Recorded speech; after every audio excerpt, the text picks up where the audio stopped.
tentang hikmahnya, berkahnya, keutamaannya bacaan Bismillahirrahmanirrahim.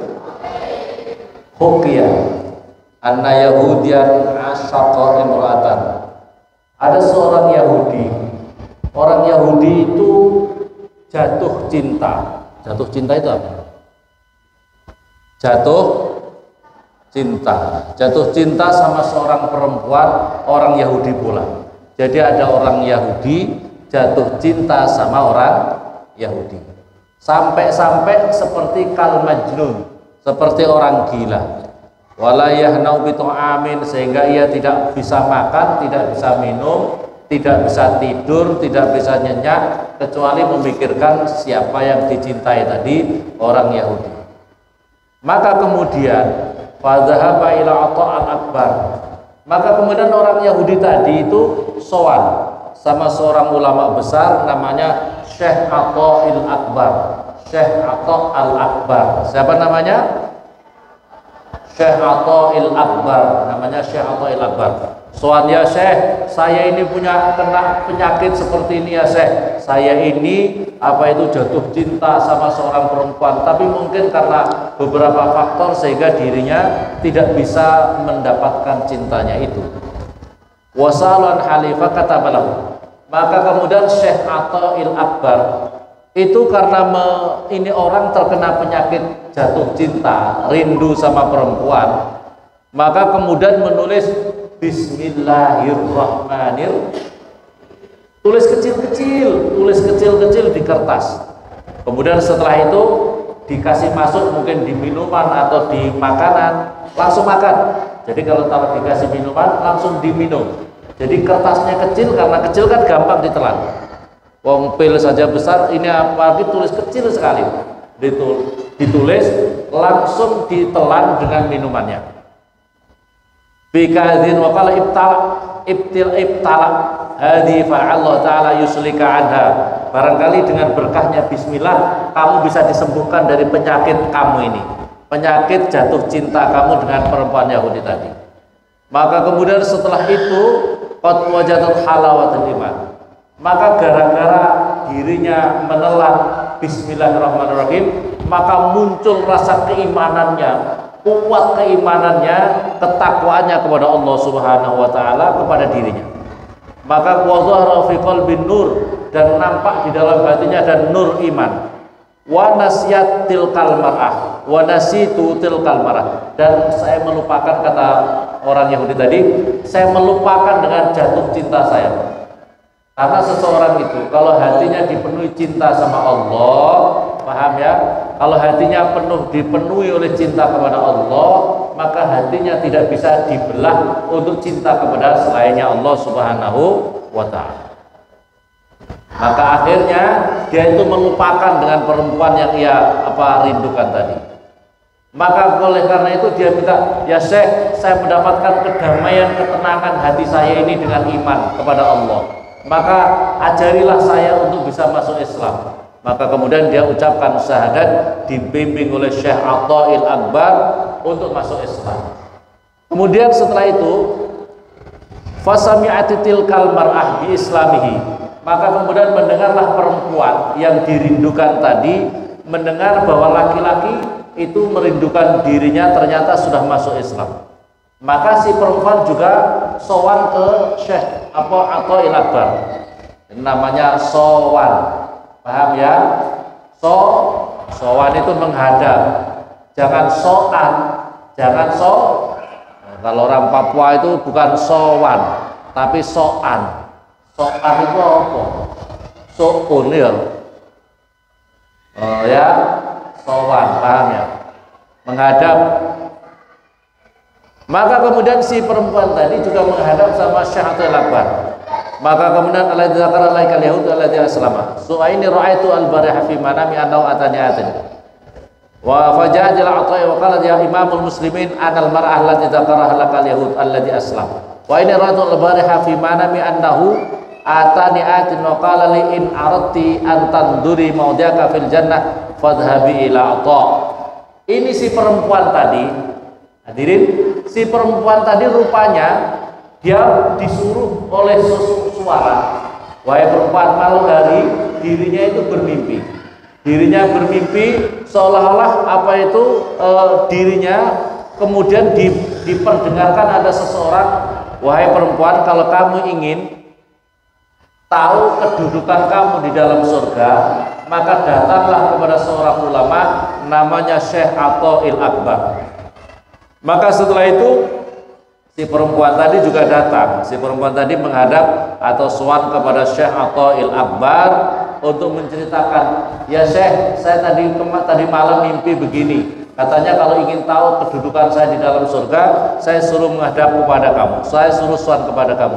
Bagaimana ya Syekh caranya supaya saya bisa mengetahui kedudukan saya di dalam surga? Faqala antaftahi baba sumatatun. Maka faqala laha Atha, maka Syekh Atha berbicara kepada perempuan tadi, in aratil jannah wa alaiki awalan antaftahi babaha. Wahai perempuan, jika kamu ingin masuk ke dalam surga, tahu kedudukan kamu di dalam surga, maka yang pertama kamu harus tahu cara membukanya pintu surga. Jadi kamu harus tahu cara membukanya pintu surga, summa tadkhulina ilaha, maka barulah kamu bisa masuk. Jadi kalau kamu ingin tahu caranya masuk surga, maka kamu harus tahu kuncinya pintunya surga. Faqalat lahu kaifa aftahu babaha? Ya Syekh, bagaimana saya bisa buka pintunya itu ya Syekh? Qala quli bismillahirrahmanirrahim. Maka ucapkanlah dengan bismillahirrahmanirrahim. Jadi pintunya surga itu caranya kamu ingin masuk nanti adalah hafalkan bismillahirrahmanirrahim. Jadi caranya bukanya pintu surga itu kamu harus bismillah dulu. Sama dengan kalau masuk rumah, mau masuk kamar, ucapkan bismillahirrahmanirrahim. Faqalat summa qalat ya qad wajadtu. Maka kemudian si perempuan tadi mengamalkan itu. Dia mengamalkan bismillahirrahmanirrahim. Dan kemudian dia merasakan, ya Syekh, aku merasakan manisnya iman. Aku merasakan indahnya iman di dalam dadaku ya Syekh. Di dalam hatiku ada nur. Awaraitu malakutullah, dan saya mengetahui alam malakutnya Allah ya Syekh. Maka oleh karena itu ajari aku masuk Islam ya Syekh. Jadi yang pertama bukan diajari syahadat, yang pertama diajari bismillahirrahmanirrahim. Maka kemudian orang ini, si perempuan tadi, diajari syahadat diajari syahadat oleh Syekh Athail Akbar, apa itu berkahnya bismillahirrahmanirrahim. Suma'adat ila baitiha. Maka setelah syahadat itu dia kembali ke rumahnya. Si perempuan tadi kembali ke rumahnya, fana matil kalailah. Maka pada malam hari itu dia mimpi lagi. Fara'at fi manamiha annaha qad dakhalatil jannah wa ra'aitu qusurha wa qubaiha. Maka dia mimpi seolah-olah dirinya sudah masuk di dalam surga. Dengan bismillahirrahmanirrahim, dirinya seolah-olah sudah masuk ke dalam surga. Coba sebelahnya ini sebelahnya kamu tuh, suruh berdiri anak kecil tuh baju putih. Berdiri. Maka kemudian dia melihat di dalam surga, melihat indahnya surga, luar biasa. Dia sangat kerasan di dalam surga, dia tidak mau keluar dari surga. Dan di dalam surga itu dia melihat tulisan kalimat bismillahirrahmanirrahim, la ilaha illallah Muhammadur Rasulullah. Di dalam surga itu ada tulisan, di tulisan kubah-kubahnya surga itu ada tulisan bismillahirrahmanirrahim, la ilaha illallah Muhammadur Rasulullah. Maka kata perempuan tadi, faqara'tu dzalika. Maka aku baca tulisan-tulisan itu. Saya lihat tulisan itu di dalam surga, maka aku baca. Wa idzan bimunadin yaqul. Maka kemudian tiba-tiba ada yang memanggil, ya ayyuhatul qari'ah. Wahai perempuan yang membaca ini tulisan surga, qad a'taqillah jami'a ma qara'tihi. Sungguh kamu telah diberikan anugerah apa yang kau bacakan ini. Allahumma ya Allah, fantabahat. Maka kemudian si perempuan tadi bangun. Almar faqalat ilahi, maka dia sangat menyesal, ya Allah, indahnya surga yang luar biasa seperti itu. Saya mendapatkan indahnya surga yang sangat nyaman, yang sangat indah, itu yang tidak bisa digambarkan oleh sesuatu apapun juga. Maka rasanya saya sudah sangat betah di dalam surga itu. Ilahi, dia berdoa begini, ilahi kuntu dakhaltul jannah, wahai Tuhanku, engkau telah memasukkan diriku ke dalam surga, engkau telah mengasih tunjuk saya indahnya surga, fa akhrajatni minha, fa akhrajtani minha, dan kemudian engkau mengeluarkan diriku darinya mimpi indahnya surga, dan engkau terus kemudian mengeluarkanku ya Allah. Allahumma akhrijni min hamid dunya bi qudratik. Ya Allah, keluarkan aku ya Allah, keluarkan aku ya Allah daripada susahnya hidup di dunia ini ya Allah, keluarkan aku ya Allah daripada susahnya menghadapi hidupnya dunia ini ya Allah, bi qudratika, dengan kekuasaanmu ya Allah. Wa qala ila apa itu falamma faragat min du'aya, maka ketika dia sudah selesai baca doanya, saqatat darwa, maka rumahnya itu langsung tiba-tiba runtuh semuanya, dan kemudian dia meninggal dalam keadaan mati syahid. Farahimahullahu ta'ala bi barakati bismillahirrahmanirrahim, maka dia mendapatkan kasih sayang Allah berkah bismillahirrahmanirrahim walhamdulillahi rabbil alamin. Ini perempuan tadi itu, kalau kamu pernah merasakan indahnya di surga, indahnya surga itu kamu sudah tidak mau lagi hidup di dunia. Indahnya surga itu Masya Allah, tidak ada kesusahan, tidak ada perselisihan, tidak ada percekcokan, indahnya luar biasa. Yang ada enak saja, yang ada bahagia saja, yang ada indah saja, yang ada bahagia saja di dalam surga. Tidak ada keremutan, tidak ada orang stres, tidak ada orang menghadapi kesusahan-kesusahan apapun juga. Itulah cirinya surga. Paham apa paham? Maka si perempuan tadi karena sudah merasakan masuk ke surga, minta supaya dirinya segera berada di dalam surga, berada di dalam surga. Masya Allah, dia ingin mati, maka sekaligus itu seketika itu dia meninggal dunia. Maka oleh karena itu, kalau sekarang kalian orang hidup di dunia itu senang apa tidak? Banyak masalah apa tidak? Banyak masalah apa tidak? Banyak kerepotan apa tidak? Banyak kesusahan, banyak kerepotan, banyak ketakutan, banyak macam-macam. Maka nanti pahalanya kalau orang-orang yang beriman adalah surga. Paham apa paham? Hikayatul fi bayani barakati bismillahirrahmanirrahim. Hadirin, diceritakan syaitan. Qila anna syaitan saminan laqiya syaitanan mahzulan. Diceritakan ada syaitan itu gemuk-gemuk, subur badannya, tapi bertemu dengan setan yang kurus setannya. Maka setan yang kurus. Faqala samin bil mahzul. Maka berkatalah apa itu setan-setan yang gemuk-gemuk tadi kepada setan-setan yang kurus. Temanku, kenapa kamu kurus kering seperti ini? Kenapa kamu kurus kering begini? Jawabnya setan yang lain, bagaimana saya tidak kurus kering? Orang yang saya diperintahkan bos itu untuk menggodanya, saya diperintahkan bos iblis laknatullah untuk menggoda si fulan dan fulan. Itu bagaimana saya tidak kurus kering? Dia mau makan, bismillah. Selesai makan, alhamdulillah. Dia mau minum, bismillah. Habis minum, alhamdulillah. Jadi kalau dirinya itu sudah mengucapkan bismillah, saya tidak dapat jatah rezeki. Loh, bagaimana kamu gemuk-gemuk seperti ini, gendut-gendut seperti ini, gembrot-gembrot seperti ini? Bagaimana saya tidak gembrot? Bagaimana saya tidak gemuk? Tuan saya disuruhnya tidak pernah zikir. Mau makan, diam saja, tidak berdoa. Habis makan, tidak baca hamdalah. Jadi asal mau makan, saya ikut makan. Dia kalau ada seseorang itu kalau mau makan kok tidak pakai basmalah, maka setan ikut makan bersamanya. Maka setan yang kenyang. Maka kenapa ada orang kok enggak apa itu, enggak apa ini, makan kok enggak kenyang-kenyang. Itu biasanya karena dirinya ada ucapkan basmalah, setannya ikut makan, ya. Maka oleh karena itu Rasulullah makan, kalau baca basmalah, makan rombongan itu berkah. Makan bersama-sama itu berkah. Kalau kamu makan sendiri-sendiri, apalagi di tempat sufi-sufi, makan satu piring penuh seonggok gunung Siklop, kau bawa semuanya, seonggok gunung Siklop, kau bawa semuanya, kau makan sendiri, setannya ikut makan bersama kamu. Masya Allah.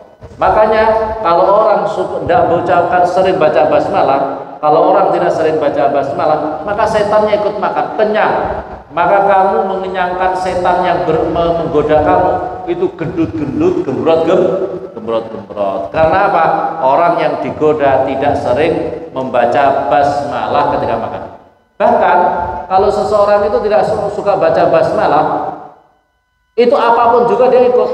Dia kemana-mana, dia akan dipermainkan oleh setan. Dia kemana-mana, setannya itu bergelantungan, setannya itu naik di punggungnya orang-orang yang berjalan, yang tidak pakai basmalah. Tapi kalau enggak, makanya setannya itu kurus kering kerontang, ya, yang mau mati, tapi tidak mati karena matinya nanti di akhirat. Kurus kering. Makanya kalau kamu ingin memberikan kurus kering setan yang menggoda kamu, perbanyaklah zikir, perbanyaklah zikir. Mau makan, mau minum, pakai bismillah, pakai baca doa. Apalagi yang paling parah adalah ketika seseorang suami istri akan ikut bersama. Suami istri kok kumpul bersama istrinya, kok tidak pakai basmalah, tidak pakai doa, setannya ikut andil. Setannya ikut andil. Bentuknya kayak bapaknya, bentuknya kayak ibunya, tapi kenapa kelakuannya kayak setan? Karena setan ikut andil. Dia itu binnya dua, kamu si Paijo bin Parman bin Iblis, bin karena dia keturunan dua itu tadi, bapaknya sama si Painah, Painah binti siapa wa binti Grandong. Naudzubillah summa naudzubillah. Ayo angkat tangan. Bapaknya yang Grandong siapa ya? Angkat tangan. Bapaknya yang iblis siapa ya? Ada enggak? Bapaknya yang iblis ada apa tidak ya? Naudzubillah summa naudzubillah. Itu hati-hati. Makanya harus sering berzikir. Orang itu harus punya zikir supaya setan tidak selalu mendominasi dalam kehidupan kita. Naudzubillah summa naudzubillah. Al-musyrikatu wa tahsulu tasmi'u biqali bismillah. Maka oleh karena itu kita ini diajarkan minimal kita bismillah. Minimal bismillah. Mau makan pokoknya bismillah makan. Minimal, tapi kalau dengan lengkap dengan doa makan lebih bagus. Minimal bismillah. Umpamanya suami istri minimal bismillah. Kalau lengkap dengan bismillahirrahmanirrahim. Allahumma jannibis syaitan wa jannibis syaitan ma. Allahumma jannibnas syaitan wa jannibnas syaitan ma razaq, lebih lengkap.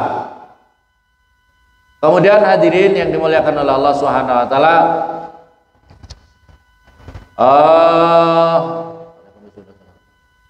faidatun fi ba'di surrahil muhtasarani Aba Muslim Al-Khawlani karena telah jariyah. Diceritakan ada seorang Syekh Aba Muslim Al-Khawlani, dia itu punya pembantu. Pembantunya itu luar biasa. Dia itu pernah diracun. Pembantunya seorang perempuan itu pernah diracun, disuruh minum racun yang sangat mematikan. Tapi begitu diminum orang perempuan, sama sekali dirinya tidak apa-apa. Sama sekali tidak mati.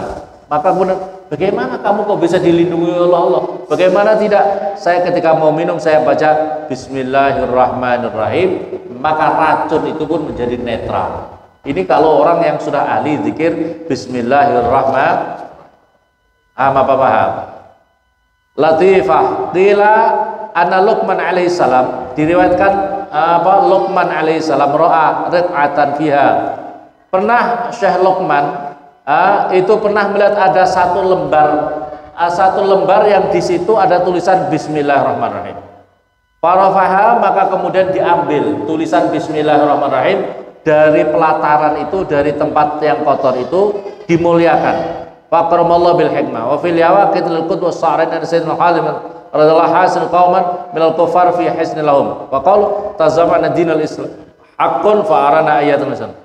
Diceritakan ini apa Khalid bin Walid pernah ditahan oleh seorang orang-orang yang memusuhinya, orang-orang kufar, orang kafir Quraisy itu ya, orang-orang kafir pernah ditahan oleh mereka. Kemudian kamu katanya masuk Islam, coba buktikan Islam kamu benar apa tidak, tunjukkan kepadaku ayat daripada ayat-ayat Al-Quran itu, apa itu kemuliaan Islam kayak apa. Waqala ihmilu ilayya asum al-qatil, maka kemudian mereka memerintahkan untuk ini Khalid bin Walid dikasih minuman racun yang sangat mematikan.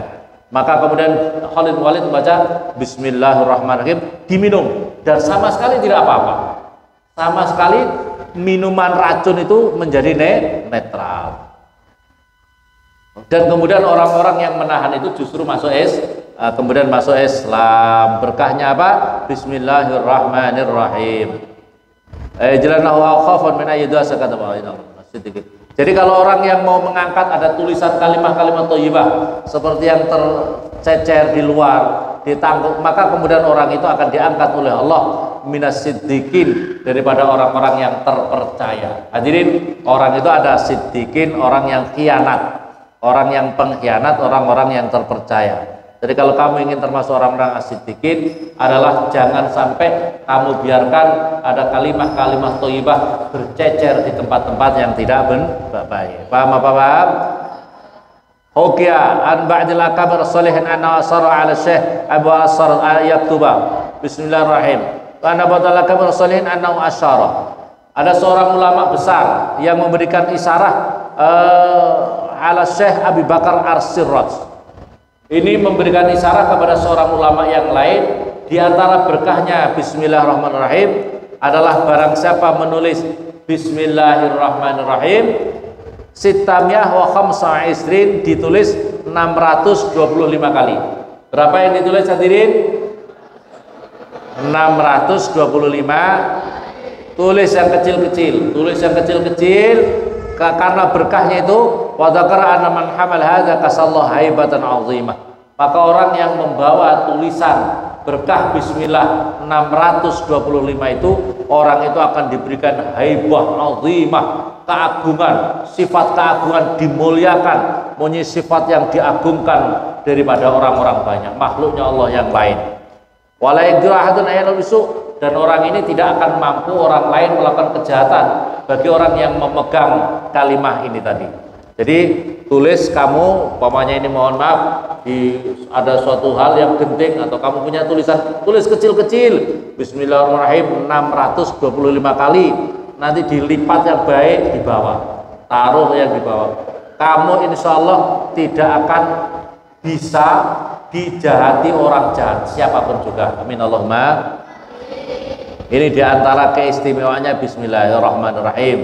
Wajurriba dzalika wasah. Dan ini ditajrib sangat mujarrab, artinya terbukti sangat banyak. Faidatul qadil hawaiz.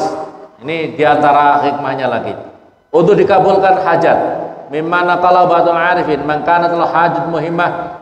Barang siapa punya hajat yang sangat penting, maka tulislah di dalam kertas Bismillahirrahmanirrahim. Min abdihi az-zalil ila rabbihil jalil rabbi inni masanna durru wa anta arhamur rahimin. Maka kemudian dilempar tulisan ini di air sungai yang mengalir, wa yaqul ilahi bi Muhammadin wa ali thayyibin ikdi hajati, sebutkan hajatnya, maka fa innaha taqdi bi idznillah, maka ini akan dikabulkan oleh Allah Subhanahu wa taala. Hikayah diceritakan fi fadlil basmalah, di antara hikmahnya hikmah basmalah. Kil anna imratan kana lau zawjun munafik. Diceritakan ada seorang perempuan punya suaminya ini munafik. Suaminya itu jahat. Hati-hati perempuan-perempuan, wahai perempuan-perempuan, salah satu hal yang paling perlu kalian berdoa adalah jangan sampai kalian punya suami munafik. Paham apa paham? Suami yang merepotkan itu suami munafik. Paham apa paham?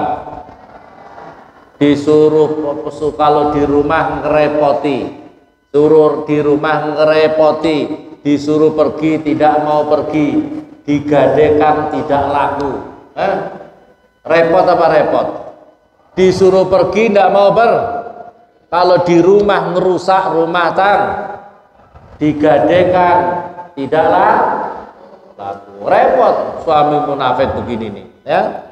Maka oleh karena itu kalian perlu berdoa supaya punya suami yang soleh. Laki-laki juga begitu, suami istrinya harus yang soleh. Paham ya? Kalau soleh dan soleh, insya Allah keturunannya menjadi anak-anak yang soleh dan soleh. Amin Allahumma. Ini diceritakan ada orang munafik, tapi istrinya solehah, zikirnya luar biasa, baca rotib. Kalau sekarang anak soleh kan sholatnya rajin, baca rotibnya rajin, ya. Paham apa paham?